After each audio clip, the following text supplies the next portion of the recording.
Hello everyone, आप सभी का स्वागत है आज की वीडियो में। मैं हूं कुंदन और आज मैं पढ़ाने वाला हूं सेमेस्टर 2 का एबी पेपर डिजास्टर मैनेजमेंट। उसका इंपॉर्टेंट क्वेश्चंस क्या होने वाला है, साथ ही उसका नोट्स क्या होगा और इसके सिलेबस में आपको कौन कौन सा टॉपिक पढ़ना पड़ेगा, इन सभी बातों पर आज डिस्कस करने वाले हैं। तो सबसे पहले हम सिलेबस के बारे में बात करते हैं कि आपके सिलेबस में कौन कौन सा टॉपिक्स दिया गया है। तो आपकी एबी पेपर में पहला आपका यूनिट 1 में दिया गया फंडामेंटल ऑफ डिजास्टर। उसके अंदर टोटल 5 टॉपिक्स दिए गए हैं, इसे आप देख लीजिएगा।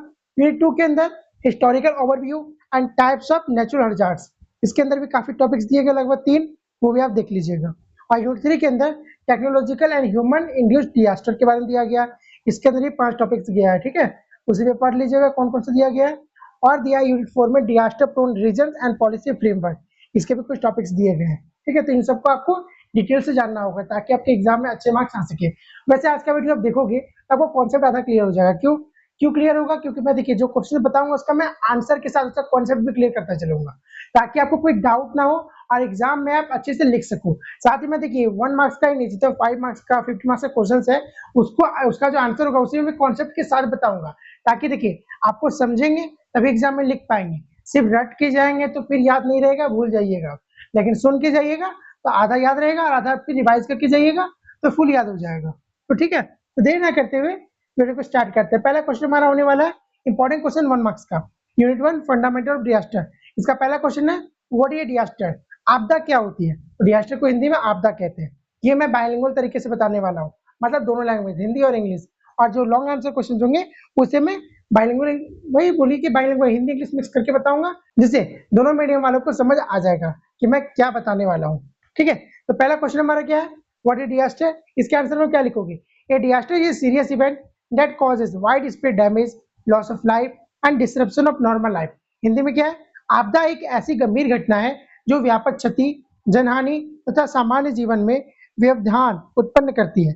इसका मतलब क्या होगा, इसका कहने का मतलब है कि डिजास्टर एक सीरियस इवेंट है जो बहुत ज्यादा डैमेज, जान की हानि और नॉर्मल लाइफ में काफी खतरा या फिर डिस्ट्रप्शन पैदा करता है। एग्जाम्पल के तौर पर अर्थक्वेक हो गया, फ्लड हो गया, साइक्लोन हो गया। अब बात करते हैं क्वेश्चन नंबर 2 की। क्वेश्चन नंबर 2 में क्या दिया गया है, व्हाट इज ए हजार्ड, संकट क्या है। तो a hazard is a potentially harmful event और condition that may cause damage और लॉस। मतलब संकट ऐसी संभावित हानिकारक घटना है या परिस्थिति है जो क्षति अथवा हानि उत्पन्न कर सकती है। इसका मतलब क्या हुआ, हाँ, तो हजार्ड एक हार्मफुल इवेंट या फिर कंडीशन है जो डैमेज, इंजरी या फिर लॉस का कॉज बन सकता है। जैसे कि इसका भी एग्जांपल ले लो, अर्थक्वेक, फ्लड, केमिकल लीक, ठीक है। क्वेश्चन नंबर 3 में क्या है, what is the main difference between a hazard and disaster. संकट और आपदा में मुख्य अंतर क्या है। अब देखिए हजार्ड और डिजास्टर का आंसर जो मैंने बताया आपको सुनने में सेम लगा होगा, लेकिन दोनों का मीनिंग अलग अलग होता है। अब क्या होता है वो सुनिए, a hazard is a potential threat whereas a disaster causes actual widespread damage and disruption. इसका मतलब क्या हुआ, संकट संभावित खतरा है जबकि आपदा वास्तविक व्यापक क्षति और क्या बोलते हैं व्यवधान उत्पन्न करता है। इसका मतलब क्या है, हाँ, तो हजार्ड और डिजास्टर में अंतर क्या होता है। हजार्ड एक पोटेंशियल थ्रेट या फिर संभावित खतरा है जो डैमेज, इंजरी या लॉस कर सकता है, जबकि डिजास्टर क्या है, एक एक्चुअल सिवियर है, मतलब जो अभी हो चुका है या फिर हो रहा है, जो वाइड स्प्रेड डैमेज कर सकता है, लॉस ऑफ लाइफ और नॉर्मल लाइफ में डिस्ट्रप्शन पैदा करता है। शॉर्ट में समझिए, हजार्ड क्या हुआ, संभावित, मतलब हो भी सकता है, नहीं भी हो सकता, वो गारंटी नहीं है। लेकिन डिजास्टर क्या है, वो एक्चुअल में हो रहा है या फिर हो चुका है। जैसे कि अभी क्या हो रहा है, अभी असम में बाढ़ आई है, उससे क्या हुआ, काफी वहां पर दिक्कत हो रही है, ये एक तरह का डिजास्टर हो गया। अभी मैं कहूंगा क्या, झारखंड में अर्थक्वेक होगा, तो झारखंड में अर्थक्वेक होगा, हुआ नहीं है, तो इंडिया झारखंड में क्या होगा, ये एक तरह का हजार्ड है, बट असम में वो एक तरह का डिजास्टर हो गया, ठीक है। अगला क्वेश्चन हमारा क्या होने वाला है, व्हाट आर नेचुरल डिजास्टर, प्राकृतिक आपदाएं क्या है। तो natural disaster are disruptive events caused by natural processes of the earth. मतलब प्राकृतिक आपदाएं पृथ्वी की प्राकृतिक प्रक्रियाओं से उत्पन्न होने वाली विनाशकारी घटना है। ऐसा बोलिए कि प्रकृति मतलब पृथ्वी में जो प्राकृतिक तरीके से आपदाएं आती है उससे उत्पन्न होने वाली जो प्रक्रिया है उसे हम क्या कहते हैं, उससे हम नेचुरल डिजास्टर कहते हैं, जो एक तरह का विनाशकारी घटनाएं उत्पन्न करती है। क्वेश्चन नंबर 5 में what are man made disaster, मानव निर्मित आपदाएं क्या है। तो man made disaster are disaster caused by human activities, errors और नेग्लिजेंस। मतलब मानव निर्मित आपदाएं मानव गतिविधियों, त्रुटियों अथवा लापरवाही से उत्पन्न होने वाली आपदाएं हैं। मतलब कि मानव के द्वारा जो आपदाएं होती है, कैसे कि मानव गतिविधियों से, त्रुटियों से या लापरवाही, मतलब कोई गलती हो गई, लापरवाही। जैसे देखिए भोपाल गैस ट्रेजेडी, वो कोई नेचुरल फेनोमेना नहीं था, नेचुरल डिजास्टर नहीं था, वो एक मैन मेड डिजास्टर था, जो मैन मेड की गलती, मतलब इंसान की गलती से हुआ था। कौन सा? Bhopal gas tragedy. अगला क्वेश्चन हमारा है, नेम टू नेचुरल डिजास्टर, दो प्राकृतिक आपदाओं के नाम बताइए। तो प्राकृतिक आपदा में क्या लिख सकते हो? अर्थक्वेक, साइक्लोन, फ्लड, ऐसा कुछ भी आप चाहो तो लिख सकते हो, कोई दिक्कत नहीं है। अगला है name two man made disaster, मतलब दो मानव निर्मित आपदाओं के नाम बताइए। यहाँ लिखा गया इंडस्ट्रियल एक्सीडेंट और वॉर, मतलब इंडस्ट्री में जो आग लग सकता है, नहीं तो वॉर में जो जन हानि होती है वो भी एक तरह का डिजास्टर माना जाता है, क्योंकि युद्ध में देखिए सिर्फ लड़ाई नहीं होता, वहां पर काफी लोगों की मौत भी होती है, तो वो एक तरह का डिजास्टर माना जाता है। क्वेश्चन नंबर 8 में क्या दिया गया है? What is the major impact of a disaster on the economy, आपदा का अर्थव्यवस्था पर प्रमुख प्रभाव क्या होता है? तो it causes loss of property, infrastructure, production and income, इससे संपत्ति, आधारभूत संरचना, उत्पादन तथा आय की हानि होती है। ऐसा समझिए कि डिजास्टर जब भी आता है उसका मेजर इम्पैक्ट क्या पड़ता है हमारी इकोनॉमी पर? जैसे देखिए प्रॉपर्टी का लॉस होता है, हमारे इंफ्रास्ट्रक्चर जो भी होते हैं वो नष्ट हो जाते हैं, फिर प्रोडक्शन का लॉस होता है, और इनकम तो लॉस होना ही होना है, क्योंकि जब इतना सारा लॉस होगा तो इनकम का लॉस होना ही है। तो एक तरफ से बोलिए इसका मेजर इम्पैक्ट इकोनॉमी पर इस तरीके से पड़ता है। क्वेश्चन नंबर 9 में क्या है? What is meant by ecosystem destruction, पारिस्थितिकी तंत्र का विनाश क्या है? इट इज द डिग्रेडेशन और destruction of natural ecosystem due to disasters और ह्यूमन एक्टिविटीज, आपदाओं अथवा मानव गतिविधियों के कारण प्राकृतिक पारिस्थितिकी तंत्र का क्षरण या विनाश, पारिस्थितिकी तंत्र का विनाश कहलाता है। मतलब क्या हुआ? इस इकोसिस्टम डिस्ट्रक्शन होता क्या है? एक तरह का बोल सकते हैं कि डिस्ट्रक्शन किसका? नेचुरल इकोसिस्टम का, जो किसके कारण होता है? वो डिजास्टर के कारण या फिर ह्यूमन एक्टिविटीज के कारण होता है, जो हमारे इकोसिस्टम में या फिर नेचुरल इकोसिस्टम में जो क्या बोलते क्षरण होता है या फिर बर्बाद होता है, ठीक है, उसे हम क्या कहेंगे? इकोसिस्टम डिस्ट्रक्शन कहेंगे। क्वेश्चन नंबर 10 में क्या पूछा गया है? Mention one environmental impact of human activities, मानव गतिविधियों के एक पर्यावरणीय प्रभाव का उल्लेख कीजिए। तो deforestation is a major environmental impact of human activities, मतलब डिफॉरेस्टेशन एक ऐसी गतिविधि है मानव के द्वारा जो एनवायरमेंट को इंपैक्ट करती है। अगला क्या है? यूनिट 2 से होने वाला है historical overview and natural hazard. इसका पहला question, what is an earthquake, भूकंप क्या है? तो an earthquake is a sudden shaking of the earth surface caused mainly by the release of energy inside the earth, मतलब कि अर्थ के अंदर या फिर अर्थ के सरफेस पर जो सडन शेकिंग होती है, मतलब जो अचानक हिलता है, उसमें जो ऊर्जा प्रतीत होती है, जिससे धरती क्या होती है? फट जाती है या फिर धरती हिलने लगती है, उससे क्या होता है? उससे हम लोग कहते हैं भूकंप कहते हैं। क्वेश्चन नंबर 12 में क्या है? व्हाट इज वोल्केनिज्म, ज्वालामुखीता क्या है?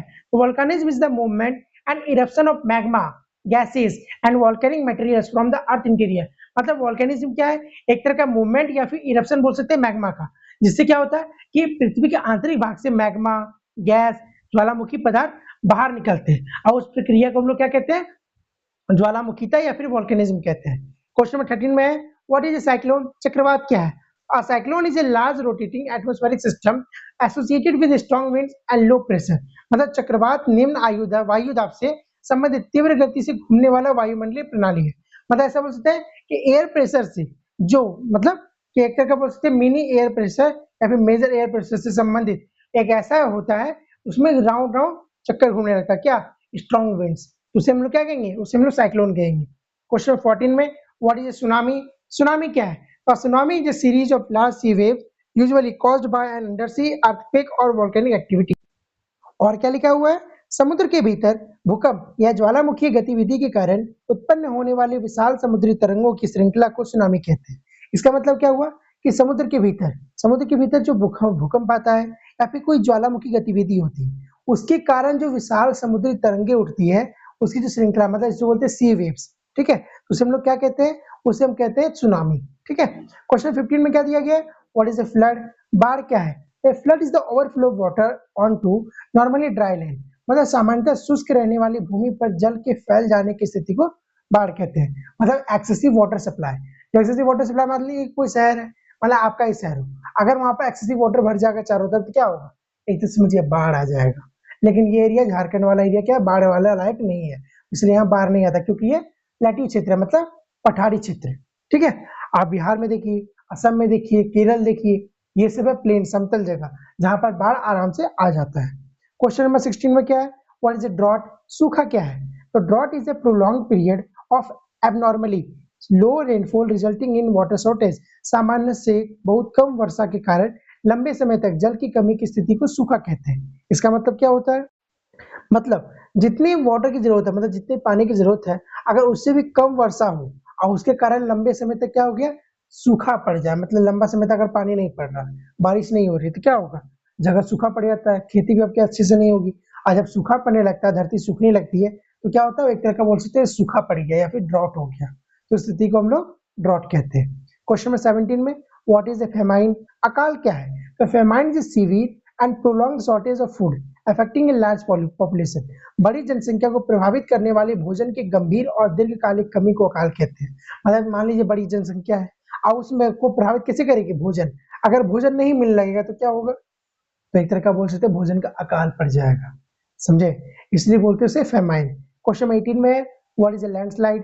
भूस्खलन क्या है? तो landslide is the downward movement of soil, rocks and debris along the slope. मतलब ढलान पर मिट्टी, चट्टाने या मलबे के नीचे और खिसकने की घटना को भूस्खलन कहते हैं। मतलब मान लीजिए कोई ढलान वाली जगह है, वहां से मिट्टी, चट्टाने या मलबे का नीचे जो रहता है, वो ढलान क्या हुआ, धीरे धीरे खिसकने लगी, उसे क्या कहेंगे हम लोग? उसे हम लोग लैंडस्लाइड कहेंगे। क्वेश्चन नंबर 19 क्या है? What is avalanche? मतलब हिमस्खलन क्या है?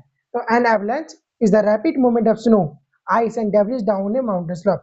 अगर पहाड़ से या फिर कोई पर्वत वाला ढलान है, वहां से बर्फ अगर खिसक के गिर जाए, कोई क्या बोलते हैं हिम या फिर कुछ मिट्टी गिर जाए, मलबा गिर जाए, उसे क्या कहेंगे हम लोग? एवलांच कहेंगे। मतलब ये क्या बोलते हैं इसे? हिमस्खलन कहेंगे। 20 नंबर में, name any two major natural hazard. किन्हीं दो प्रमुख प्राकृतिक संकटों के नाम बताइए। क्या होगा? बहुत सारे ऑप्शन हो सकते हैं, जैसे कि अर्थक्वेक हो गया, फ्लड हो गया, सुनामी हो गया, साइक्लोन हो गया। तो आप जो चाहो वो लिख सकते हो, लेकिन यहाँ दो पूछा तो दो कोई भी मैंने आज का फ्लड लिख दिया। अब यूनिट 3 का पहला क्वेश्चन क्या है हमारा? What is a nuclear reactor meltdown? परमाणु रिएक्टर का मेल्टडाउन क्या है? It is severe nuclear reactor accident in which the reactor core overheats and may partially और कंप्लीटली मेल्ट। मतलब यह एक गंभीर परमाणु दुर्घटना है जिसमें रिएक्टर का कोर अत्यधिक गर्म होकर आंशिक या पूर्ण रूप से पिघल सकता है। ठीक है, इसका मतलब क्या हुआ? यह एक तरह का परमाणु दुर्घटना है जिसमें रिएक्टर का जो कोर है वो अत्यधिक गर्म हो जाता है और उससे आंशिक या पूर्ण रूप से पिघलने लगता है। ठीक है। 22 नंबर में, what is an industrial disaster? औद्योगिक आपदा क्या है? An industrial disaster is a major accident occurring in an industrial facility that causes loss of life, property और environment। मतलब औद्योगिक प्रतिष्ठान में होने वाली ऐसी बड़ी दुर्घटना जिससे जनहानि, संपत्ति की क्षति या पर्यावरणीय हानि हो, औद्योगिक आपदा कहलाती है। याद रखिएगा कि औद्योगिक प्रतिष्ठान में होने वाली एक और बड़ी दुर्घटना जिससे क्या हो सकता है? जनहानि हो सकता है, संपत्ति का क्षति हो सकता है, उसे औद्योगिक आपदा कहते हैं।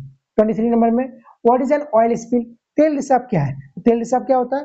पेट्रोलियम में कच्ची तेल का जो आकस्मिक रूप से पर्यावरण, विशेषकर जल निकायों में फैलने का तो तेल रिसाव है, उसे तेल रिसाव कहते हैं। ठीक है। 24 नंबर में, व्हाट इज एन एपिडेमिक? महामारी क्या है? An epidemic is the sudden increase of a disease above its normal level in a particular population or area।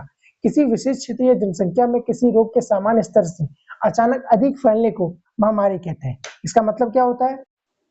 Epidemic वह स्थिति है जब किसी पार्टिकुलर एरिया या पॉपुलेशन में किसी डिजीज के केसेस नॉर्मल लेवल से अचानक बहुत बढ़ जाता है। एग्जांपल में समझिए या फिर शॉर्ट में समझिएगा तो एपिडेमिक क्या होता है? डिजीज का अचानक ज्यादा फैलना। 25 नंबर में क्या दिया है? What is a disease outbreak? रोग का प्रकोप क्या है? A disease outbreak is the occurrence of more cases of a disease than normally expected in a particular place and time. किसी विशेष स्थान और समय में अपेक्षित सामान्य संख्या से अधिक रोगियों का पाया जाना रोग का प्रकोप कहलाता है। इसका मतलब क्या होता है? डिजीज आउटब्रेक यानी कि रोग का प्रकोप वह स्थिति है जब किसी पार्टिकुलर प्लेस और टाइम में डिजीज के केसेस सामान्य से ज्यादा हो जाते हैं। एग्जाम्पल के तौर पर समझिए तो किसी स्कूल में अचानक फूड पॉइजनिंग के कारण मतलब बहुत सारे केसेस मिलना, या फिर किसी गांव में अचानक डेंगू के केसेस बढ़ जाना, उसे हम डिजीज आउटब्रेक कहते हैं। 26 नंबर में क्या है? What is a technological disaster? तकनीकी आपदा क्या है? A technological disaster results from failures और एक्सीडेंट इन्वॉल्विंग टेक्नोलॉजी, मशीन्स और इंडस्ट्रियल सिस्टम। तकनीक, मशीनों या औद्योगिक प्रणालियों की विफलता अथवा दुर्घटना से उत्पन्न आपदा को तकनीकी आपदा कहते हैं। इसका मतलब क्या होता है वो समझिए। टेक्नोलॉजिकल डिजास्टर तकनीकी आपदा जिसे कहते हैं वह आपदा है जो टेक्नोलॉजी, मशीन्स या इंडस्ट्रियल सिस्टम के फेल्योर या एक्सीडेंट के कारण होता है। एग्जांपल के तौर पर न्यूक्लियर रिएक्टर एक्सीडेंट, जैसे कि परमाणु रिएक्टर की दुर्घटना। क्वेश्चन नंबर 27 में क्या है, what is an armed conflict, सशस्त्र संघर्ष क्या है? तो an armed conflict is a violent confrontation between organised group using weapons, संगठित समूहों के बीच हथियारों के प्रयोग से होने वाले हिंसक संघर्ष को सशस्त्र संघर्ष कहते हैं। इसका मतलब क्या होता है वो समझिए। आर्म्ड कन्फ्लिक्ट, जिसे हिंदी में सशस्त्र संघर्ष कहते हैं, दो या दो से अधिक ऑर्गेनाइज्ड ग्रुप के बीच वेपन्स का इस्तेमाल करके होने वाला जो वायलेंट कन्फ्लिक्ट होता है उसे हम आर्म्ड कन्फ्लिक्ट कहते हैं। शॉर्ट में समझे तो आर्म्ड कन्फ्लिक्ट क्या होता है, हथियारों के साथ होने वाले हिंसक संघर्ष को कहते हैं। क्वेश्चन नंबर 28 में give one example of technological disaster, तो मैंने पहले भी कहा न्यूक्लियर रिएक्टर एक्सीडेंट, ये परफेक्ट एग्जांपल इसका हो जाएगा।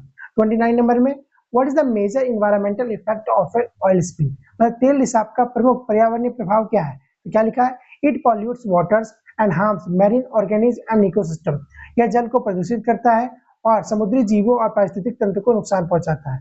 इसका मतलब क्या हुआ, ऑयल स्पिल का मेजर इन्वायरमेंटल इफेक्ट है कि यह वाटर को पॉल्यूट करता है और मैरीन ऑर्गेनिज्म और इकोसिस्टम को नुकसान पहुंचाता है। अगर शॉर्ट में जानना है तो ये समझिए कि ऑयल स्पिल क्या होता है, वाटर पॉल्यूशन और मरीन लाइफ के दोनों को नुकसान पहुंचाता है। अगला है हमारा 30 number, name one human induced disaster, industrial accident आराम से लिख सकते हो और हिंदी में औद्योगिक दुर्घटना। अब 31 नंबर में what is disaster prone area, आपदा प्रवण क्षेत्र क्या है? The disaster prone area is a region that has a high probability of experiencing disaster, जिस क्षेत्र में आपदाएं होने की संभावना अधिक होती है उसे आपदा प्रवण क्षेत्र कहते हैं। मतलब ऐसा एरिया जहाँ पर आपदा रेगुलर होती रहती है, अगर मान लीजिए 6 महीने साल भर हो तो वहां पर आपदा आती रहती है, तो क्या कहेंगे, डिजास्टर प्रोन एरियाज कहेंगे। 32 number, what are seismic zones, भूकंपीय क्षेत्र क्या है? Seismic zones are areas classified according to their level of earthquake risk, और हिंदी में लिखा है भूकंप के जोखिम के स्तर के आधार पर वर्गीकृत क्षेत्र को भूकंपीय क्षेत्र कहते हैं। मतलब कि भूकंप का जो जोखिम है, जो हजार है, उसको हमने मेजर किया हुआ है। अब मेजर करने के बाद हमने कुछ क्षेत्रों को बांट दिया, डिवाइड कर दिया कि ये भूकंपीय क्षेत्र है, उसे भूकंप क्षेत्र कहते हैं, यानी कि seismic zones. 33 number, which type of disaster is common in coastal area of India, Bharat के तटीय क्षेत्रों में कौन सी आपदा सामान्य है? वो होगा साइक्लोन एंड सुनामी। ठीक है। 34 नंबर में which region are generally prone to landslide in India, Bharat में कौन से क्षेत्र सामान्यतः भूस्खलन प्रवण क्षेत्र है? तो गया माउंटेन रीजन जैसे कि हिमालय, वेस्टर्न घाट, ये सब हाईली प्रोन क्षेत्र है। ठीक है।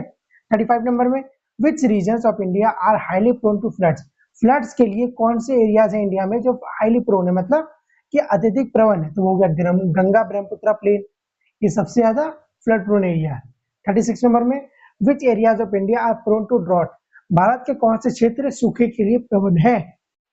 तो यहाँ क्या लिखा गया कि arid and semi arid regions particularly parts of Rajasthan and the Deccan plateau, मतलब दक्कन पठार राजस्थान का कुछ पार्ट्स है, साथ ही एरिड और सेमी एरिड रीजन्स है, मतलब शुष्क और अर्धशुष्क क्षेत्र जो है।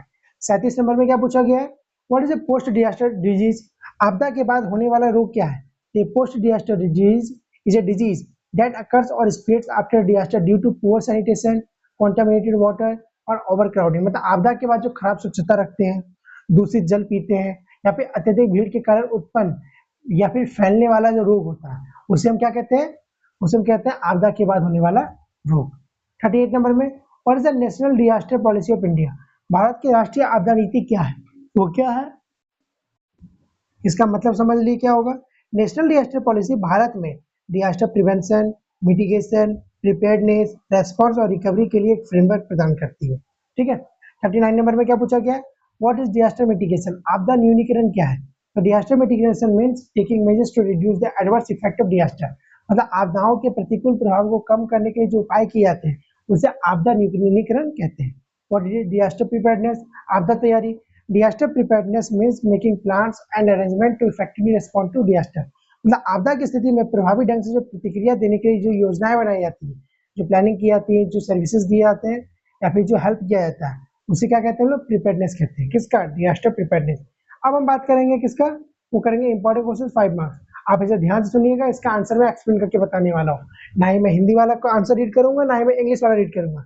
रीड करता हूँ उससे क्या होता है, अगर मैं हिंदी रीड करता हूँ तो इंग्लिश वालों को प्रॉब्लम होती है, और इंग्लिश में रीड करता हूँ तो जो हिंदी में पढ़ते हैं एग्जाम देते हैं उनको प्रॉब्लम होती है।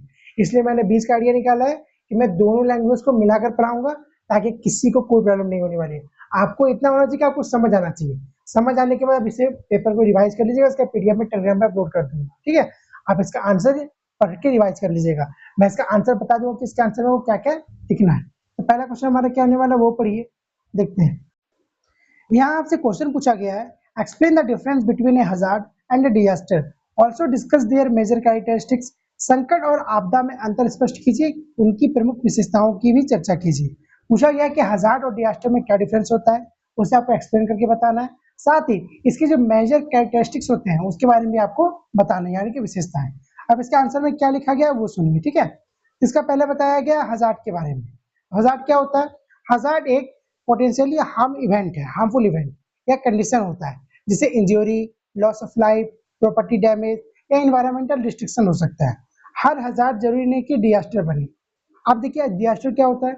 डिजास्टर एक सीरियस इवेंट है जो कम्युनिटी या सोसाइटी की नॉर्मल फंक्शनिंग को डिसरप्ट करता है और बड़े स्तर पर human, economic, material, environmental loss करता है, ठीक है। अब देखिए इसके मेजर कैरेक्टरिस्टिक्स क्या हो सकते हैं। तो पहला क्या होता है? वो होता है हजार्ड के बारे में जो पोटेंशियल थ्रेट है, और डिजास्टर क्या होता है? वो एक्चुअल सिवियर इवेंट होता है। साथ ही हजार्ड डैमेज हो भी सकता है या फिर नहीं भी हो सकता, ये हजार्ड कहता है। लेकिन डिजास्टर क्या कहता है हमें? कि सिग्निफिकेंट डैमेज और डिसरप्शन होता है। और देखिए हजार्ड क्या कहता है? इसका इफेक्ट लिमिटेड हो सकता है, लेकिन डिजास्टर इसका इफेक्ट वाइड स्प्रेड हो सकता है, मतलब बहुत बड़ा। एग्जाम्पल के तौर पर जैसे हजार्ड में क्या बोलते हैं? अर्थक्वेक रिस्क, जैसे मैंने एग्जाम्पल बताया ना कि झारखंड में अर्थक्वेक आ सकता है, जरूरी नहीं कि आएगा, लेकिन आ सकता है, रिस्क है। और यहाँ पर देखिए डिजास्टर का जो है कि पॉपुलेटेड सिटी में डिस्ट्रक्टिव अर्थक्वेक, मान लीजिए कोई पॉपुलेटेड सिटी है, अगर सही तरीके से प्लानिंग ना किया गया और अर्थक्वेक आया तो वहां भयंकर विनाश आएगा या फिर डिस्टर्ब होगा। एग्जाम्पल के लिए किसी अनइनहेबिटेड एरिया में अर्थक्वेक केवल हजार्ड हो सकता है, लेकिन डेंसली पॉपुलेटेड सिटी में स्ट्रॉन्ग अर्थक्वेक डिजास्टर बन सकता है, ठीक है। क्वेश्चन नंबर 2 में क्या दिया वो देखते हैं।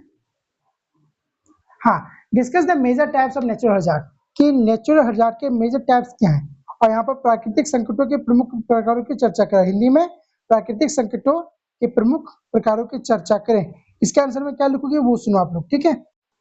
तो ध्यान से सुनिए कि इसके आंसर में क्या लिखोगे। नेचुरल हजार्ड पृथ्वी की नेचुरल प्रोसेसेस से उत्पन्न होने वाली पोटेंशियल डिस्ट्रक्टिव घटनाएं हैं। इसमें देखिए अगर आपको बोला जाए कि नेचुरल हजार्ड कितने प्रकार के होते हैं तो टोटल 9 दिया गया है। कौन कौन से वो सुनिए। पहला है अर्थक्वेक, यानी कि भूकंप, पृथ्वी के अंदर एनर्जी रिलीज होने से धरातल का अचानक हिलना, उसे अर्थक्वेक कहते हैं। दूसरा है वोल्केनिज्म, ज्वालामुखीता, पृथ्वी के अंदर से मैग्मा, गैसेस और वोल्केनिक मटेरियल्स का बाहर निकलना, ये वोल्केनिज्म होता है। थर्ड है साइक्लोन, लो प्रेशर से जुड़ी तेज हवाओं वाली रोटेटिंग एटमॉस्फेरिक सिस्टम को हम लोग चक्रवात कहते हैं, यानी कि साइक्लोन कहते हैं। 4 नंबर में दिया है सुनामी। सुनामी क्या होता है? तो सुनामी समुद्र के अंदर अर्थक्वेक या वोल्केनिक एक्टिविटी से उत्पन्न बड़ी सी वेव्स होती है, ठीक है। अब देखिए 5वां पॉइंट क्या दिया है वो पढ़ते हैं।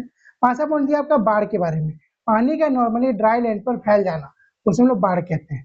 6 नंबर में दिया है ड्रॉट, यानी कि सूखा, लंबे समय तक कम रेनफॉल होने से वाटर स्कार्सिटी हो जाती है, जिसे हम लोग ड्रॉट कहते हैं। 7 में फेमाइन, यानी कि अकाल, बड़ी पॉपुलेशन को प्रभावित करने वाली सीवियर फूड शॉर्टेज, उसे हम लोग क्या कहते हैं? फेमाइन कहते हैं। 8 नंबर में लैंडस्लाइड, भूस्खलन, मिट्टी, रॉक्स और डेब्रिस का स्लोप जो नीचे खिसकता है, उसे हम लोग लैंडस्लाइड या भूस्खलन कहते हैं। 9 नंबर में एवलांकी, मतलब क्या बोलते हैं? हिमस्खलन, जो माउंटेन स्लॉप से स्नो, आइस और डेब्रिस का तेजी से नीचे आना, उसे हम लोग एवलांच कहते हैं। अब देखिए आप इसके कंक्लूजन में क्या लिखोगे वो सुनो कि इन हजार्ड से loss of life, infrastructure damage, economic loss और इन्वायरमेंटल डैमेज हो सकता है। प्रॉपर प्रिपेयर्डनेस, प्लानिंग और मिटिगेशन से इनके इफेक्ट को कम किया जा सकता है। ये हो गया आपका क्वेश्चन। अब अगला क्वेश्चन हमारा होने वाला question number 3, explain technological and human induced disaster with suitable examples, तकनीकी तथा मानव प्रेरित आपदाओं को उपयुक्त उदाहरणों सहित समझिए। इसका मतलब क्या होता है वो देखिए। टेक्नोलॉजिकल और ह्यूमन इंड्यूस्ड डिजास्टर मुख्यतः क्या होता है?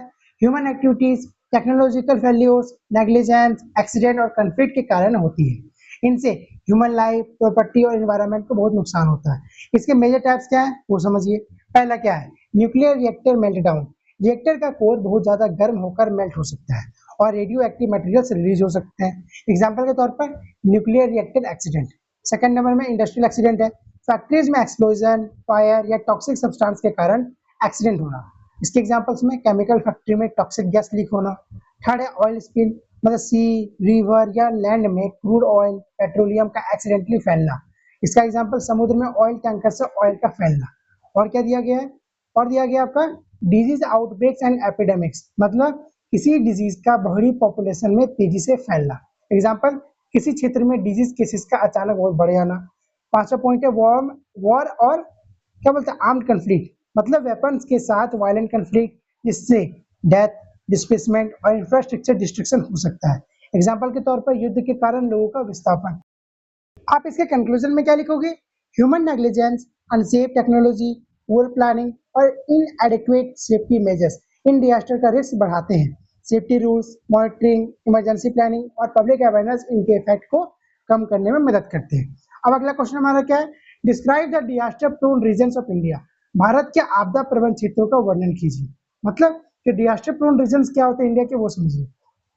तो इसके आंसर में आपको लिखना है, इसके आंसर में आप लिख सकते हो, इंडिया की ज्योग्राफिकल और क्लाइमेटिक डाइवर्सिटी के कारण अलग अलग रीजन अलग अलग डिजास्टर के प्रति वल्नरेबल है। पहला क्या? अर्थक्वेक प्रोन एरियाज, मतलब भूकंप प्रवण क्षेत्र, Himalayan region, north east India के कुछ भाग और रन ऑफ कच्छ भूकंप के लिए सेंसिटिव है। सेकंड है फ्लड प्रोन एरियाज, बाढ़ प्रवण क्षेत्र, गंगा ब्रह्मपुत्र प्लेन्स और कई रिवर बेसिन्स में खासकर मानसून के समय बाढ़ का खतरा अधिक होता है। 3 नंबर में ड्रॉट प्रोन एरियाज, सूखा प्रवण क्षेत्र, राजस्थान, गुजरात के कुछ भाग, महाराष्ट्र, कर्नाटक और दक्कन प्लेट्यू सूखे से प्रभावित होने वाले प्रमुख क्षेत्र हैं। 4 नंबर में क्या है? साइक्लोन प्रोन एरिया, चक्रवात प्रवण क्षेत्र, इंडिया के ईस्टर्न और वेस्टर्न कोस्टल रीजन साइक्लोन के प्रति वल्नरेबल हैं। बे ऑफ बंगाल कोस्ट विशेष रूप से प्रभावित होता है। 5वां नंबर में क्या है? सुनामी, यानी कि सुनामी प्रवण क्षेत्र, सुनामी प्रोन एरिया, अंडमान और निकोबार आइलैंड तथा ईस्टर्न और साउथर्न कोस्ट के कुछ भाग सुनामी के लिए वल्नरेबल हैं। 6 नंबर में क्या है? लैंडस्लाइड और एवलांकी प्रोन एरियाज, हिमालयन स्टेट्स और अन्य माउंटेनियस रीजन्स लैंडस्लाइड्स और एवलांकी के लिए वल्नरेबल है। आप इसके कंक्लूजन में क्या लिखोगे? इसलिए इंडिया में इफेक्टिव डिजास्टर मैनेजमेंट के लिए रीजन स्पेसिफिक प्लानिंग और अर्ली वार्निंग सिस्टम, साथ ही प्रिपेयर्डनेस और मिटिगेशन जरूरी है। अब हम बात क्या करेंगे इसके आंसर, मतलब अगले क्वेश्चन में, question 5, explain the salient features of the national disaster policy of India. इसके आंसर में क्या लिखोगे वो सुनो। भारत की राष्ट्रीय आपदा नीति की प्रमुख विशेषताओं को समझाइए। इसके आंसर में लिखेंगे, नेशनल डिजास्टर मैनेजमेंट पॉलिसी का मेन एम डिजास्टर रिस्क को कम करना और डिजास्टर्स को इफेक्टिवली मैनेज करना है। इसमें सिर्फ रिलीफ देने के बजाय प्रिवेंशन, मिटिगेशन और प्रिपेयर्डनेस पर ज्यादा फोकस किया गया है। पहला है प्रिवेंशन, डिजास्टर को प्रिवेंट करना और रिस्क कम करने का इफेक्ट। दूसरा मिटिगेशन, डिजास्टर के हार्मफुल इफेक्ट को मिनिमम कम करना। तीसरा की प्रिपेयर्डनेस, डिजास्टर से डील करने के लिए कम्युनिटीज और एडमिनिस्ट्रेशन को रेडी करना। फोर्थ में early warning, forecasting, warning system और टाइमली इंफॉर्मेशन पर फोकस। 5 में effective response, search, rescue, evacuation, relief और इमरजेंसी सर्विसेज के अरेंजमेंट। 6 में रिकवरी एंड रिकंस्ट्रक्शन, डिजास्टर के बाद रिहैबिलिटेशन और रिकंस्ट्रक्शन पर अटेंशन। उसके बाद दिया गया है 7 में कैपेसिटी बिल्डिंग, और उसके बाद और सुनेंगे। पहले कैपेसिटी बिल्डिंग समझ लेते हैं क्या होता है। तो capacity building training, public awareness और इंस्टीट्यूशनल कैपेसिटी को इंप्रूव करना है। उसके बाद है कम्युनिटी पार्टिसिपेशन, मतलब कि लोकल कम्युनिटीज को डिजास्टर मैनेजमेंट में पार्टिसिपेट करवाना। उसके बाद 9 में use of technology, better forecasting, communication और डिजास्टर मैनेजमेंट के लिए मॉडर्न टेक्नोलॉजी का यूज करना। कंक्लूजन में पॉलिसी का मेन ऑब्जेक्टिव प्रिवेंशन, प्रिपेयर्डनेस। इसके कंक्लूजन में क्या लिखेंगे कि पॉलिसी का main objective prevention, preparedness, mitigation, response और रिकवरी के थ्रू एक सेफर और डिजास्टर रेजिलिएंट इंडिया बनाना है। अब बात करते हैं अगले क्वेश्चन की तरफ, वो हमारा होने वाला इंपॉर्टेंट क्वेश्चन 50 मार्क्स का। पहला क्वेश्चन क्या है? क्वेश्चन नंबर 1 में क्या पूछा गया है? Define disaster and hazard, explain the major types, causes, significance and consequences of disasters, मतलब आपदा और संकट की परिभाषा दीजिए। आपदाओं के प्रमुख प्रकार, कारण, महत्व तथा परिणामों की व्याख्या कीजिए। आप इसके आंसर में क्या लिखोगे वो समझिए। तो आंसर में क्या लिखना है वो देखिए। यहाँ पर मैंने introduction, meaning of hazard, meaning of disaster लिखा है। इसका मतलब पहले समझ लेते हैं। डिजास्टर यानी कि आपदा ह्यूमन सोसाइटी के लिए एक मेजर चैलेंज है। इससे loss of life, property damage, economic loss और एनवायरमेंटल डिग्रेडेशन हो सकता है। सेकंड क्या है? हजार्ड क्या होता है, मतलब मीनिंग ऑफ हजार्ड। हजार्ड यानी कि संकट, एक पोटेंशियली हार्मफुल इवेंट, फेनोमेनन है या कंडीशन है जो loss of life, injury, property damage या एनवायरमेंटल डैमेज कॉज कर सकता है। सेकंड है क्या? डिजास्टर क्या होता है, मतलब डिजास्टर का मीनिंग। तो डिजास्टर आपदा एक सीरियस इवेंट है जो कम्युनिटी या सोसाइटी की नॉर्मल फंक्शनिंग को डिस्टर्ब करता है और ह्यूमन मटेरियल इकोनॉमिक और इन्वायरमेंटल लॉसेस कॉज करता है। साथ ही देखिए हजार्ड और डिजास्टर में डिफरेंस क्या होता है वो भी जान लीजिए, तो डिफरेंस जानना भी इंपॉर्टेंट है आपके लिए। तो हजार्ड क्या होता है, पोटेंशियल थ्रेट है यानी कि पॉसिबल डेंजर, और डेंजर डिजास्टर क्या होता है, एक्चुअल सीवियर इवेंट जिसे सीरियस डैमेज कहते हैं। मेजर टाइप्स ऑफ डिजास्टर क्या है हमारा, पहला होने वाला है नेचुरल डिजास्टर। इसके अंदर कुछ एग्जांपल्स दिए गए हैं, कौन कौन से वो सुनिए। Earthquakes, volcanic eruption, cyclone, tsunamis, floods, droughts, famines, landslide, avalanche. दूसरा है हमारा ह्यूमन इंड्यूस्ड डिजास्टर, ये human activities, technological failure, negligence या कॉन्फ्लिक्ट के कारण होती है। इसके अंदर आपका आता है nuclear accident, industrial accident, oil spill, disease outbreaks, war and armed conflicts. उसके बाद मेजर कॉजेज के बारे में देखते हैं कौन कौन से कॉजेज हैं। तो मेजर डिजास्टर के मेजर कॉजेज कौन कौन से वो सुनिए। ये आपका दिया गया है, geological and atmospheric process, heavy rainfall and floods, tectonic movements, poor land use planning, deforestation, rapid urbanization, industrial negligence, environmental degradation, climate related changes, inadequate preparedness, साथ ही ह्यूमन कन्फ्लिक्ट। अब इसका सिग्निफिकेंस देख लीजिए कि सिग्निफिकेंस ऑफ स्टडी डिजास्टर क्या होगा, मतलब disaster का स्टडी इंपॉर्टेंट है क्यों, वो क्यों इंपॉर्टेंट है वो समझिए। पहला, डिजास्टर प्रोन एरिया आइडेंटिफाई करने में हेल्प करता है, प्रिपेयर्डनेस और प्लानिंग इंप्रूव करता है, लाइफ और प्रॉपर्टी लॉस को रिड्यूस करता है, अर्ली वार्निंग सिस्टम डेवलप करने में हेल्प करता है, पब्लिक अवेयरनेस बढ़ाता है, एनवायरनमेंट प्रोटेक्शन में हेल्प करता है, डिजास्टर रिस्पॉन्स सिस्टम को स्ट्रांग बनाता है। उसके बाद देखते हैं कॉन्सिक्वेंसेस में, कॉन्सिक्वेंसेस क्या होता है और कंक्लूजन तक हम पहुंचेंगे। तो पहला कॉन्सिक्वेंसेस क्या होता है, economic consequences, houses, roads, bridge, industries और एग्रीकल्चर लैंड डिस्ट्रॉय हो सकते हैं जिससे ह्यूज फाइनेंशियल लॉस होता है। दूसरा human consequences, death, injuries, displacement और साइकोलॉजिकल सफरिंग हो सकती है। थर्ड है environmental consequences, forest destruction, soil erosion, water pollution और इकोसिस्टम डिग्रेडेशन हो सकता है। फोर्थ नंबर में एनिमल कैजुअलिटीज, डोमेस्टिक और वाइल्ड एनिमल्स की डेथ या हैबिटेट लॉस हो सकता है। पांचवें नंबर में है सोशल कॉन्सिक्वेंसेस, मतलब माइग्रेशन, अनएम्प्लॉयमेंट, एजुकेशन में डिसरप्शन और कम्युनिटी सर्विसेज का ब्रेकडाउन हो सकता है। आप इसके कंक्लूजन में क्या लिखोगे, डिजास्टर्स को हमेशा प्रिवेंट नहीं किया जा सकता, लेकिन proper preparedness, mitigation, awareness, early warning और इफेक्टिव रेस्पॉन्स से उनके हार्मफुल इफेक्ट को काफी रिड्यूस किया जा सकता है। क्वेश्चन नंबर 2 में क्या पूछा गया वो देखिए, explain the major type of natural hazard, earthquake, volcanism, cyclones, tsunami, floods, droughts, famines, landslide, avalanches. मतलब भूकंप क्या होता है, ज्वालामुखी क्या होती है, चक्रवात, सुनामी, बाढ़, सूखा, अकाल, भूस्खलन तथा हिमस्खलन जैसे प्रमुख प्राकृतिक संकटों की व्याख्या कीजिए। इसके आंसर में आप क्या लिखोगे वो सुनो, ठीक है, ध्यान से सुनिएगा, छोड़िए। इसके आंसर में आप ध्यान से लिखिएगा। पहला देखते हैं क्या लिखा गया कि नेचुरल हजार्ड अर्थ की नेचुरल प्रोसेस की वजह से होने वाली पोटेंशियली डिस्ट्रप्टिव इवेंट है, ठीक है। इसके हिसाब से क्या है, कुछ मेजर टाइप्स दिए गए हैं। पहला अर्थक्वेक यानी कि भूकंप, अर्थ की सरफेस के हिडन सडन शेकिंग से क्या होता है, उससे एक इंपॉर्टेंट चीज होती है। सबसे पहले अर्थक्वेक क्या होता है यानी कि भूकंप, अर्थ का अचानक हिलना अर्थक्वेक कहलाता है, इससे बिल्डिंग्स और रोड्स डैमेज हो सकते हैं। दूसरा है वोल्केनो, वोल्केनो क्या होता है, वोल्केनो मतलब ज्वालामुखी, मतलब अर्थ के अंदर से मैग्मा, गैस और ऐश बाहर निकलना, वोल्केनिक इरप्शन है। थर्ड है साइक्लोन, बहुत तेज हवा और हैवी रेन के साथ आने वाला बड़ा स्टॉर्म साइक्लोन कहलाता है। फोर में सुनामी, तो सुनामी मतलब सी में अर्थक्वेक या वोल्केनिक एक्टिविटी से बनने वाली बहुत बड़ी, सुनामी सी में अर्थक्वेक या वोल्केनिक एक्टिविटी से बनने वाली बहुत बड़ी और पावरफुल वेव सुनामी कहलाती है। उसके बाद फ्लड यानी कि बाढ़, जब पानी ड्राई लैंड पर फैल जाती है उसे फ्लड कहते हैं। 6 में ड्रॉट यानी कि सूखा, लॉन्ग टाइम तक बहुत कम रेनफॉल होने से वाटर शॉर्टेज की सिचुएशन ड्रॉट कहलाती है। 7 नंबर में फेमाइन है, फेमाइन मतलब यानी कि अकाल, जब लार्ज पॉपुलेशन के लिए फूड की बहुत ज़्यादा शॉर्टेज हो जाए तो उसे फेमाइन कहते हैं। 8 नंबर में लैंडस्लाइड, भूस्खलन, जब सॉयल, रॉक्स और डेब्रिस पहाड़ या स्लोप से नीचे गिरते हैं या खिसकते हैं तो उसे लैंडस्लाइड कहते हैं। उसके बाद दिया है एवलैंकी, एवलैंकी क्या होता है वो समझिए। एक एवलैंकी मतलब जब स्नो और आइस माउंटेन से तेजी से नीचे आते हैं उसे एवलैंकी कहते हैं, ठीक है।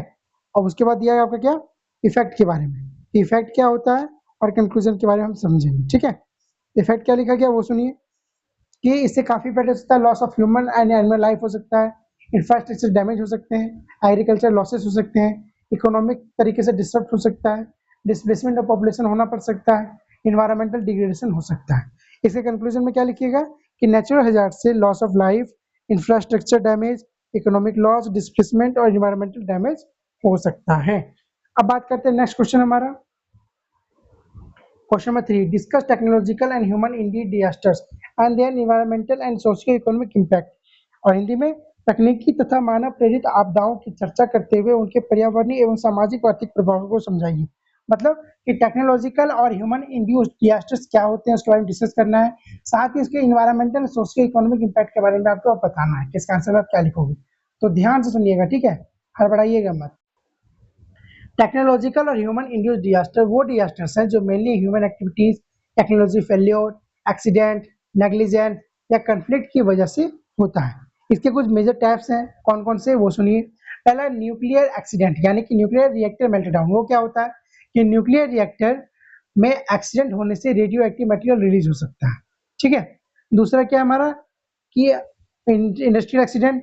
थर्ड हमारा ऑयल स्पिल, सी या लैंड में लार्ज अमाउंट ऑफ, क्या कहते हैं उसे, ऑयल का एक्सीडेंटली स्पिल हो जाना, ठीक है। 4 में डिजीज आउटब्रेक्स, किसी डिजीज का लार्ज पॉपुलेशन में रैपिडली स्प्रेड होना। 5 में वॉर एंड आर्म्ड कन्फ्लिक्ट, मतलब वेपन्स के यूज से होने वाले कन्फ्लिक्ट।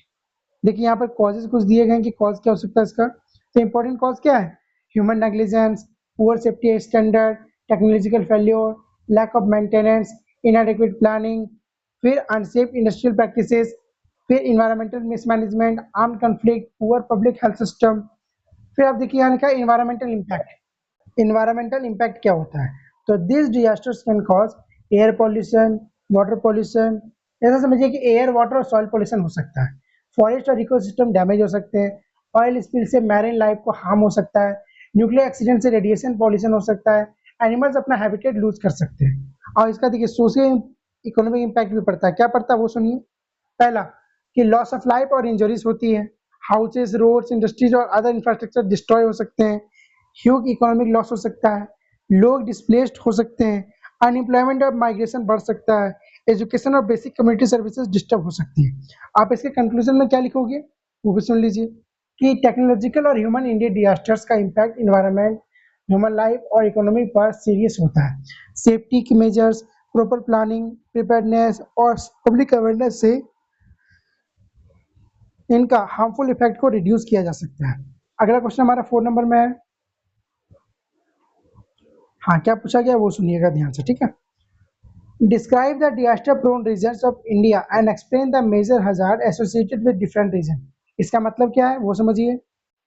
हिंदी में पूछा गया है कि भारत के आपदा प्रबंधन क्षेत्रों का वर्णन कीजिए तथा विभिन्न क्षेत्रों से संबंधित प्रमुख शक्तियों का समझाइए। मतलब डिजास्टर प्रोन रीजन्स क्या होते हैं इंडिया में, और साथ ही कुछ मेजर हजार्ड के बारे में बताइए जो डिफरेंट रीजन में हुए हैं, ठीक है। आप इसके आंसर में क्या लिखोगे वो ध्यान सुनिएगा। एक अर्जेंट काम आ पड़ा है तो मुझे कहीं जाना होगा, ठीक है। तो एक काम कीजिएगा, आप इसे रीड कर लीजिएगा क्वेश्चन नंबर 4 को भी और साथ ही क्वेश्चन नंबर 5 को भी, ठीक है। अगर कोई डाउट होगा तो मुझे कमेंट में पूछ लीजिएगा, मैं जवाब दे दूंगा। और इसका पीडीएफ मैं शेयर कर दे रहा हूँ, आप लोग वहां से देख लीजिएगा और रीड कर लीजिएगा। ये क्वेश्चन नंबर 5 में भी दिए हैं कुछ क्वेश्चन कि explain the national disaster management policy of India, its salient features and the importance of disaster preparedness, mitigation, response and recovery. इसके बारे में आपको एक्सप्लेन करके बताना है, ठीक है। इसका मैं आंसर शीट यहाँ पे बोलिए पीडीएफ वहाँ पर रिलीज कर दूंगा, आप अपलोड कर दूंगा, वहाँ से आप लोग पढ़ लीजिएगा, कोई दिक्कत होने वाली नहीं है। और इसका बात कीजिएगा अगर टॉपिक के बारे में, तो टॉपिक के बारे में मैं अलग से वीडियो बना दूंगा बाद में, तो वो सब आप लोग देख लीजिएगा। तो मिलते हैं नेक्स्ट वीडियो में, तब तक के लिए bye and thank you, all the best for exam.